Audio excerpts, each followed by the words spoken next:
אני רוצה מכאן ליצור כל זעקה, שכל העם ישמע אותה.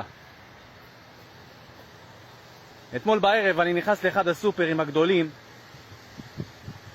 כאן באשקלון, ואני קולט בחורה בערך בת 30, מוציאה מוצרי תינוקות מהעטיפה שלהם.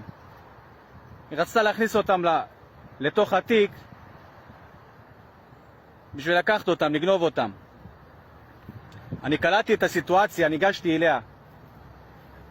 אמרתי לה, כפרה על הראש שלי ועל הראש שלך. כמה יש כאן? 100 שקל? הכנסתי יד לכיס, היה לי שם בערך איזה 270 שקל, נתתי לה אותם. אמרתי לה, זה גם לא נעים, הכל כאן מצלמות שלא יחכו לך בכניסה. מה שאת צריכה מעכשיו אני אנסה בכל כוחי לעזור לך. היא התביישה, היא לא רצתה לקחת. אמרת לה, לא, אין מצב שאת לא לוקחת, את לוקחת את זה. ועכשיו תקני את כל מה שאת צריכה בקטנה, זה מה שיצא לי מהכיס, תקני בזה מה שאפשר. והיא לקחה את זה עם העיניים למטה. ואז היא אמרה לי כאילו שהיא מתביישת כי בעלה היה דואג לדברים האלה, ועכשיו הוא במילואים.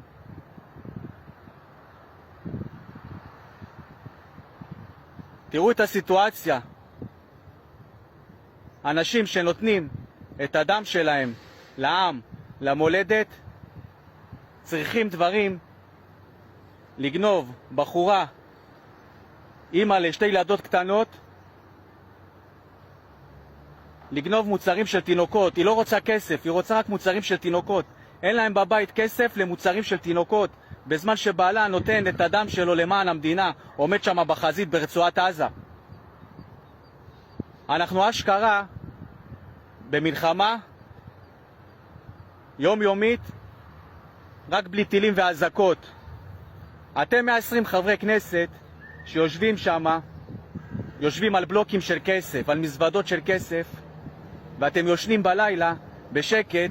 למה? יש לוחמים שנותנים לכם שם לישון בשקט, ומסתכנים כל יום וכל יום. אתם משאירים אותם חשופים ביום יום. בן אדם היום, היא אומרת לי, אני משלמת שכירות של 3,700 שקל על דירה של 2 חדרים. ארנונה, מים, חשמל, איפה כל השאר? ואני מאמין שיש אלפים כאלה. אנשים לקחו משכנתה של 4,000 היום במכה אחת, בום, 6,000. אתה הולך לסופר, רסק, 10 שקל, מטרנה, 80 שקל. אתם ראיתם שהעם נתן את הדם למדינה, הלוחמים נתנו את הדם למדינה. אתם הפקרתם אותם כל החיים, גם אנשים שהשתחררו בתור לוחמים, אתם לא ראיתם אותם ממטר. יש אנשים שנשארו הומלסים ברחובות, רק בגלל שהמדינה הפקירה אותם. לא עזרה להם. מהיום נגמר השיר הזה. מהיום נגמרת המנגינה הזאת. מהיום אתם תדאגו.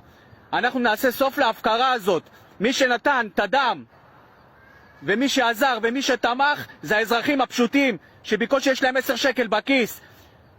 ומהיום אתם תדאגו לעם הזה.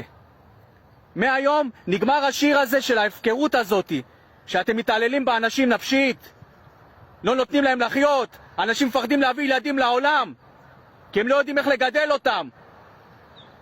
מהיום החוקים האלה משתנים, חוקי המשחק האלה משתנים.